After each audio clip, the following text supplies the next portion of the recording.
Japan ಈ ದೇಶದ ಬಗ್ಗೆ ಮಾತಾಡಲೇಬೇಕು. ಎಲ್ಲರೂ ಹೊಸ ವರ್ಷದ ಹೊಸ್ತಿಲಲ್ಲಿರುವಾಗ ಜಪಾನ್ ಎದುರಿಸಿದಂಥ ಭೂಕಂಪ ಮತ್ತದರಿಂದ ಆಗಿರೋ ಪ್ರಾಣಹಾನಿ ಒಂದು ಕಡೆ. ಇನ್ನೊಂದು ಕಡೆ ಮೊನ್ನೆ ಮಂಗಳವಾರ ಟೋಕಿಯೋ ವಿಮಾನ ನಿಲ್ದಾಣದಲ್ಲಿ ಜಪಾನಿನ ಪ್ರಯಾಣಿಕರ ವಿಮಾನವೊಂದು ಹೊತ್ತಿ ಉರಿದಿರೋ ದೃಶ್ಯಗಳನ್ನು ನೀವು ನೋಡಿಯೇ ಇರ್ತೀರಿ. ಹೀಗೆ ಜಪಾನ್ ದುರಂತಗಳ ನಡುವೆಯೇ ಇದೆ. ಆದರೆ ಆ ಕಣ್ಣೀರಿನ ಕತೆ ಹೇಳೋಕೆ ಹೊರಟಿಲ್ಲ ಈ ವಿಡಿಯೋ. ಬದಲಿಗೆ ಇವೆಲ್ಲ ಆಘಾತಗಳನ್ನು ಜಪಾನ್ ಎದುರಿಸ್ತಿರುವ, ಸಹಿಸಿಕೊಳ್ಳುತ್ತಿರುವ ರೀತಿ ಇದೆಯಲ್ಲ, ಅದು ಆ ದೇಶವನ್ನು ಹೀರೋ ಮಾಡಿದೆ. ಅಷ್ಟೇ ಅಲ್ಲ, ಇದನ್ನು ಗಮನಿಸ್ತಾ ಇದ್ದರೆ ನಮ್ಮಲ್ಲಿ ಯಾರಿಗೇ ಆದರೂ ವೈಯಕ್ತಿಕ ಮಟ್ಟದಲ್ಲೂ ಕೂಡ ಒಂದು ಸ್ಫೂರ್ತಿ ದೊರಕುತ್ತೆ. ವ್ಯಕ್ತಿತ್ವದಲ್ಲಿ ಗಟ್ಟಿತನ ಹೇಗಿರಬೇಕು ಅನ್ನೋದಕ್ಕೆ ಜಪಾನಿಗರು ಮಾದರಿಯಾಗ್ತಾರೆ. ಮೊದಲಿಗೆ ಟೋಕಿಯೋ ವಿಮಾನ ನಿಲ್ದಾಣದಲ್ಲಿ ಇಳಿಯುತ್ತಿರುವಂಥ ವೇಳೆಯಲ್ಲಿ ಇನ್ನೊಂದು ವಿಮಾನಕ್ಕೆ ಡಿಕ್ಕಿಯಾಗಿ ಬೆಂಕಿ ಹೊತ್ತಿಸಿಕೊಂಡ ಫ್ಲೈಟ್ನ ವಿದ್ಯಮಾನವನ್ನೇ ಗಮನಿಸೋಣ. ಬಹುಶಃ ಅಮೆರಿಕಾನೇ ಇರಲಿ ಅಥವಾ ಇನ್ಯಾವುದೇ ದೇಶ ಇದ್ದಿರಲಿ, ಇಂಥ ಸನ್ನಿವೇಶದಲ್ಲಿ ಗೊಂದಲ, ಗಾಬರಿಗಳಿಂದಲೇ ಒಂದಷ್ಟು ಪ್ರಾಣಹಾನಿ ಆಗಿಬಿಡ್ತಿತ್ತು. ಯಾಕಂದರೆ ಒಳಗೆ ಕುಳಿತ ಪ್ರಯಾಣಿಕರಿಗೆ ತಮ್ಮ ವಿಮಾನ ಬೆಂಕಿಯ ಉಂಡೆ ಆಗ್ತಿದೆ ಅನ್ನೋದು ಕಿಟಕಿ ಮೂಲಕ ಕಾಣ್ತಾ ಇತ್ತು. ಅವರು ಕುಳಿತಲ್ಲಿಗೂ ಹೊಗೆ ಬರ್ತಾ ಇತ್ತು. ಆದರೆ ಆ ವಿಮಾನದ 12 ಮಂದಿ ಸಿಬ್ಬಂದಿ ವರ್ಗ ತುಂಬ ಕಾಮ್ ಆಗಿ ಸುರಕ್ಷಿತವಾಗಿ ಎಕ್ಸಿಟ್ ಆಗೋದು ಹೇಗೆ ಅಂತ ವಿವರಿಸಿದ್ರು. ಜಪಾನಿ ಪ್ರಯಾಣಿಕರು ಅಷ್ಟೇ, ಯಾರದ್ದೋ ಮೈ ಮೇಲೆ ಬಿದ್ದು ತಾನು ಮುಂದೆ ಹೋಗ್ತೀನಿ ಅಂತಲೋ ತನ್ನ ಲಗೇಜ್ ಎತ್ಕೊಳ್ತೀನಿ ಅಂತಲೋ ಹುಚ್ಚಾಟಗಳಿಗೆ ಬೀಳಲೇ ಇಲ್ಲ. 18 ನಿಮಿಷಗಳ ಕಾರ್ಯಾಚರಣೆಯಲ್ಲಿ ಎಲ್ಲ 357 ಪ್ರಯಾಣಿಕರು ಮತ್ತು ಪೈಲಟ್ಗಳು ಸೇರಿದ ಹಾಗೆ 12 ಸಿಬ್ಬಂದಿ ಉರಿಯುತ್ತಿರುವ ವಿಮಾನದಿಂದ ಸುರಕ್ಷಿತವಾಗಿ ಹೊರಗೆ ಬಂದರು. ನೀವಿದನ್ನ ಧೈರ್ಯ ಅಂತಿರೋ, ಸಮಯ ಪ್ರಜ್ಞೆ ಅಂತಿರೋ ಅಥವಾ ಆಧ್ಯಾತ್ಮದ ಸ್ಥಿತಿ ಅಂತಿರೋ ಗೊತ್ತಿಲ್ಲ, ಜಪಾನಿಯರಿಗೆ ಅದು ಮೈಗೂಡಿದೆ. ಯಾಕಂದ್ರೆ ನಿರಂತರವಾಗಿ ಭೂಕಂಪ, ನೈಸರ್ಗಿಕ ವಿಪತ್ತುಗಳ ನಡುವೆಯೇ ಅವರು ಬದುಕಿದ್ದಾರೆ. ಕೇವಲ ಬದುಕಿದ್ದಾರೆ ಅಂತಂದ್ರೆ ಅದರಲ್ಲೇನು ವಿಶೇಷ ಆಗ್ತಿರ್ಲಿಲ್ಲ. 12.5 ಕೋಟಿ ಮಂದಿಯ ಆ ದೇಶ ಜಗತ್ತಿನ 4ನೇ ಅತಿ ದೊಡ್ಡ ಅರ್ಥವ್ಯವಸ್ಥೆ. 2024ರ ಆರಂಭದಲ್ಲಿ ಕೂಡ ಜಪಾನ್ ಭೂಕಂಪವನ್ನು ಅನುಭವಿಸಿದೆ. ಸುನಾಮಿಯ ಆತಂಕಕ್ಕೆ ಸಿಲುಕಿದೆ. 70ಕ್ಕೂ ಹೆಚ್ಚು ಮಂದಿ ಸತ್ತಿದ್ದಾರೆ. 33,000 ಮಂದಿ ಮನೆ ಕಳ್ಕೊಂಡಿದ್ದಾರೆ. ಸುಮಾರು 1 ಲಕ್ಷ ಮನೆಗಳಿಗೆ ನೀರಿನ ಪೂರೈಕೆ ಇಲ್ಲ. ಆದರೆ ಜಪಾನ್ ಎದ್ದು ನಿಲ್ಲುತ್ತೆ, ಹಾಗಂತ ಜಗತ್ತಿಗೆ ಗೊತ್ತು. ಕಂಪನಗಳ ನಡುವೆಯೇ ಬದುಕುವಂಥ ಜಪಾನಿಗೆ ಇಂಥದ್ದೊಂದು ಪುಟಿದೇಳುವ ಗುಣ ಬಂದಿರೋದು ಹೇಗೆ ಅನ್ನೋ ಬಗ್ಗೆ ಸಾಕಷ್ಟು ವ್ಯಾಖ್ಯಾನಗಳು, ಅಧ್ಯಯನ ವರದಿಗಳು ನಮಗೆ ಸಿಗುತ್ತವೆ. ಜಪಾನ್ ತನ್ನೆಲ್ಲ ನಿರ್ಮಾಣಗಳನ್ನು ಮತ್ತು ತಂತ್ರಜ್ಞಾನಗಳನ್ನು ನೈಸರ್ಗಿಕ ವಿಪತ್ತನ್ನು ಎದುರಿಸುವ ನಿಟ್ಟಿನಲ್ಲೇ ರೂಪಿಸಿಕೊಂಡಿದೆ. ಅದೆಂಥದೇ ವಿನಾಶವಾದರೂ ಮತ್ತೆ ಎದ್ದು ನಿಲ್ಲೋದಕ್ಕೆ ಪೂರಕವಾಗಿಯೇ ಮನೆ, ಸಾರಿಗೆ ವ್ಯವಸ್ಥೆ ಎಲ್ಲವನ್ನೂ ಕಟ್ಟಲಾಗಿದೆ ಅನ್ನೋದು ಒಂದು ವಿವರಣೆ. ಇನ್ನೊಂದು ಮಾಹಿತಿ ಹೇಳುತ್ತೆ, ಅಲ್ಲಿನ ಸರ್ಕಾರದ ತೆರಿಗೆ ನೀತಿಗಳು ಸಹ ಇದೇ ನಿಟ್ಟಿನಲ್ಲಿ ರೂಪುಗೊಂಡಿವೆ ಅಂತ. ನೈಸರ್ಗಿಕ ವಿಪತ್ತಿಗೆ ಒಳಗಾದ ಪ್ರದೇಶಗಳಿಗೆ ಹೋಗಿ ತಮ್ಮ ಘಟಕ ತೆರೆಯುವಂಥ ಕಂಪನಿಗಳಿಗೆ ತೆರಿಗೆ ವಿನಾಯಿತಿ ಕೊಡಲಾಗುತ್ತೆ.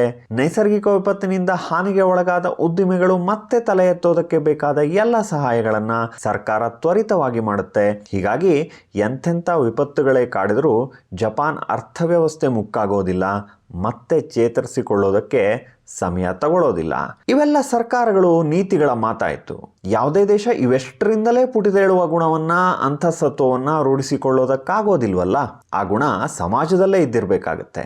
ಜಪಾನಿನ ಜನರ ಜೀವನ ದೃಷ್ಟಿ, ತತ್ವಚಿಂತನೆಯೇ ಬಹುಶಃ ಆ ದೇಶವನ್ನ ಹೀಗಿರಿಸಿದೆ. ಸಮೂಹ ಭಾವ, ಸಮುದಾಯ ಭಾವನೆ, ಸೆನ್ಸ್ ಆಫ್ ಕಮ್ಯುನಿಟಿ ಅಂತಾರಲ್ಲ, ಅದು ಜಪಾನಿಗರಲ್ಲಿ ಆಳವಾಗಿ ಬೇರೂರಿದೆ. ಬಹುಶಃ ಇದೇ ಅವರ ವೈಯಕ್ತಿಕ ಜೀವನದ ಸಹನೆ, ಸ್ಥೈರ್ಯದ ಗುಣಗಳನ್ನು ಮತ್ತಲ್ಲಿನ ಬಿಸ್ನೆಸ್ ಅನ್ನು ರೂಪಿಸಿದೆ. ಉದಾಹರಣೆಗೆ ಲಾಸನ್ ಅನ್ನೋ ಜಪಾನಿನ ಕಿರಾಣಿ ವಸ್ತುಗಳನ್ನು ಮಾರುವ ಒಂದು ಜಾಲ, ನಮ್ಮಲ್ಲಿ ಬಿಗ್ ಬಜಾರ್ ಇತ್ತಲ್ಲ ಹಾಗೆ. 2011ರಲ್ಲಿ ಜಪಾನ್ ಭೀಕರವಾದ ಸುನಾಮಿ ಮತ್ತು ಭೂಕಂಪಕ್ಕೆ ತುತ್ತಾಗಿತ್ತು. 20,000 ಮಂದಿ ಪ್ರಾಣ ಕಳೆದುಕೊಂಡಿದ್ರು. ಆ ಸಮಯದಲ್ಲಿ ಲಾಸನ್ ಕೇವಲ ಬಿಸ್ನೆಸ್ ಆಗಿ ಯೋಚನೆ ಮಾಡಲಿಲ್ಲ. ತಾನಿರೋ ಪ್ರದೇಶಗಳಲ್ಲೆಲ್ಲ ಜನರಿಗೆ ಊಟ ಒದಗಿಸುವ ಜವಾಬ್ದಾರಿ ತೆಗೆದುಕೊಂಡು ಪ್ರತಿದಿನ 2 ಲಕ್ಷ ಊಟಗಳನ್ನು ವಿತರಣೆ ಮಾಡ್ತು. ಇದು ಒಂದು ಭಾಗ. ಅಲ್ಲಿನ ಜನ ಕೂಡ ಊರು ಉಪಕಾರ ಅರಿಯಲ್ಲ ಅನ್ನೋ ಥರ ವರ್ತಿಸ್ಲಿಲ್ಲ. ಮೊದಲಿಗೆ ಸುನಾಮಿ ನಂತರದ ಇಡೀ ವ್ಯವಸ್ಥೆಯೇ ಕುಸಿದು ಬಿದ್ದ ಸಂದರ್ಭದಲ್ಲಿ ಸಹ ಒಂದೇ ಒಂದು ಕಿರಾಣಿ ಅಂಗಡಿಯಲ್ಲೂ ಲೂಟಿ ಕಳ್ಳತನ ಆಗಲಿಲ್ಲ. ಜನ ಶಿಸ್ತಿನಿಂದ ಸರತಿಯಲ್ಲಿ ನಿಂತು ತಮಗೆ ಬೇಕಾದ ವಸ್ತುಗಳನ್ನು ಖರೀದಿಸಿದ್ರು. ಯಾವಾಗ ಬದುಕು ಮತ್ತೆ ಹಳಿಗೆ ಬಂತೋ ಆ ನಂತರದ ದಿನಗಳಲ್ಲಿ ಲಾಸನ್ ಎಲ್ಲೆಲ್ಲಿ ತನ್ನ ಅಂಗಡಿಗಳನ್ನು ತೆರೆಯಿತೋ, ಎಲ್ಲೆಲ್ಲಿ ಮರುನಿರ್ಮಾಣ ಮಾಡ್ತೋ ಅಲ್ಲೆಲ್ಲ ಜನ ಗುಂಪು ಗುಂಪಾಗಿ ಹೋಗಿ ಅವರ ಬಿಸ್ನೆಸ್ ಅನ್ನ ಪ್ರೋತ್ಸಾಹಿಸಿದ್ರು. ಜಪಾನಿನ ಹೆಚ್ಚಿನ ಕಂಪನಿಗಳೆಲ್ಲ ನೂರಾರು ವರ್ಷಗಳ ಇತಿಹಾಸವನ್ನು ಹೊಂದಿರುವಂಥವು. ಸಾಮಾನ್ಯ ದಿನಗಳಲ್ಲಿ ಅವು ಬಿಸ್ನೆಸ್ ಕಾರ್ಯತಂತ್ರ, ಲಾಭ ಇವನ್ನೆಲ್ಲ ಸಹಜವಾಗಿ ಮಾಡುತ್ತವೆ. ಆದರೆ ವಿಪತ್ತು ಬಂದಾಗಲೆಲ್ಲ ಬಾಗಿಲೆಳೆದುಕೊಂಡು ಕಾಸ್ಟ್ ಕಟಿಂಗ್ ಅನ್ನೋ ರಾಗವನ್ನು ಹಾಡೋಲ್ಲ, ಬದಲಿಗೆ ತಮ್ಮ ಸಮುದಾಯಗಳ ಮಧ್ಯೆ ಹೋಗಿ ನಿಲ್ಲುತ್ತವೆ, ತಮ್ಮಿಂದಾದ ಸಹಾಯ ಮಾಡುತ್ತವೆ. ಅಮೆರಿಕ ಮತ್ತು ಜಪಾನಿ ಎರಡೂ ದೇಶಗಳ ಶಾಲೆಗಳಲ್ಲಿ ಕೆಲ ಅವಧಿಗೆ ಅಭ್ಯಾಸ ಮಾಡಿದ ಅಮೆರಿಕನ್ ಜಪಾನಿ ಯುವಕನೊಬ್ಬ ಬಿಸ್ನೆಸ್ ಇನ್ಸೈಡರ್ ಪತ್ರಿಕೆಗೆ ಬರೆದ ಲೇಖನದಲ್ಲಿ ಹೇಳಿದ್ದ, ಅಮೆರಿಕದಲ್ಲಿ ವೈಯಕ್ತಿಕ ಸಕ್ಸಸ್, ನಮ್ಮ ಒಪಿನಿಯನ್ ಹೇಳೋದು, ಅಭಿಪ್ರಾಯ ನಿರೂಪಣೆ ಈ ಥರದ್ರ ಮೇಲೆ ಹೆಚ್ಚು ಒತ್ತು ನೀಡಿದ್ರೆ ಜಪಾನ್ ಶಾಲೆಗಳು ಮಕ್ಕಳಲ್ಲಿ ಸಮುದಾಯದ ಭಾವನೆ ಕಲಿಸುತ್ತವೆ. ಗಣಿತ, ಭಾಷೆ, ಸಮಾಜ ವಿಜ್ಞಾನ ಜೊತೆಗೆ ಜಪಾನಿನ ಶಾಲೆಗಳು ತಮ್ಮ ಸ್ಥಳೀಯ ಅಡುಗೆ ಮಾಡೋದನ್ನು, ಜನಪದ ಕಲೆ ಇತ್ಯಾದಿಗಳಲ್ಲಿ ಮಕ್ಕಳನ್ನು ತರಬೇತುಗೊಳಿಸುತ್ತವೆ ಅಂತ ಆತ ಬರೆದಿದ್ದ. ಹಾಗಂತ ಜಪಾನ್ನಲ್ಲಿ ಎಲ್ಲ ಅದ್ಭುತ ಅಂತೇನಿಲ್ಲ. ಅಲ್ಲಿನ ಜನಸಂಖ್ಯೆ ಕ್ಷೀಣಿಸ್ತಿರೋ ಬಗ್ಗೆ, ಯುವ ಜನರಲ್ಲಿ ಮದುವೆ ಸಂಸಾರದ ಉತ್ಸಾಹಗಳಿಲ್ಲದಿರೋ ಬಗ್ಗೆ, ಕೇವಲ ಕೆಲಸ ಅಂತಲೇ ಬದುಕುತ್ತಿರೋದರ ಬಗ್ಗೆಯೂ ಆತಂಕದ ಧ್ವನಿಗಳು ಇವೆ. ಆದರೆ ಬದುಕಿನ ಆಘಾತಗಳ ವಿಚಾರಕ್ಕೆ ಬಂದರೆ ಜಪಾನಿಗರು ಅದನ್ನೊಂದು ಇವೆಂಟ್ ಆಗಿ, ಘಟನೆಯನ್ನಾಗಿ ಅಷ್ಟೇ ಗ್ರಹಿಸುವ ಮನಸ್ಥಿತಿ ಬೆಳೆಸ್ಕೊಂಡಿದ್ದಾರೆ. ಅದರ ನಂತರವೂ ಮುಂದುವರಿಕೆ, ನಿರಂತರತೆ ಇದೆ ಅನ್ನೋದು ಅವರಿಗಾಗಿರೋ ಸಾಕ್ಷಾತ್ಕಾರ. ಇದು ಕೇವಲ ವೈಯಕ್ತಿಕ ಮಟ್ಟದಲ್ಲ, ವೈಯಕ್ತಿಕವಾಗಿ ತಾನಿರದಿದ್ರೂ ಸಮುದಾಯ ಮುಂದುವರಿಯುತ್ತೆ, ಸಂಸ್ಕೃತಿ ಮುಂದುವರಿಯುತ್ತೆ, ತಾನು ಅದಕ್ಕೊಂದು ಇನ್ಸ್ಟ್ರೂಮೆಂಟ್, ಒಂದು ಉಪಕರಣ ಮಾತ್ರ ಅನ್ನುವ ಗ್ರಹಿಕೆ ಅವರಲ್ಲಿದೆ. ಹೀಗಾಗಿಯೇ ಜಪಾನಿಗರು ಬೆಂಕಿ ಹೊತ್ತಿರೋ ವಿಮಾನದಿಂದ ಸ್ಥಿತಪ್ರಜ್ಞರಂತೆ ಹೊರಗೆ ಬರ್ತಾರೆ.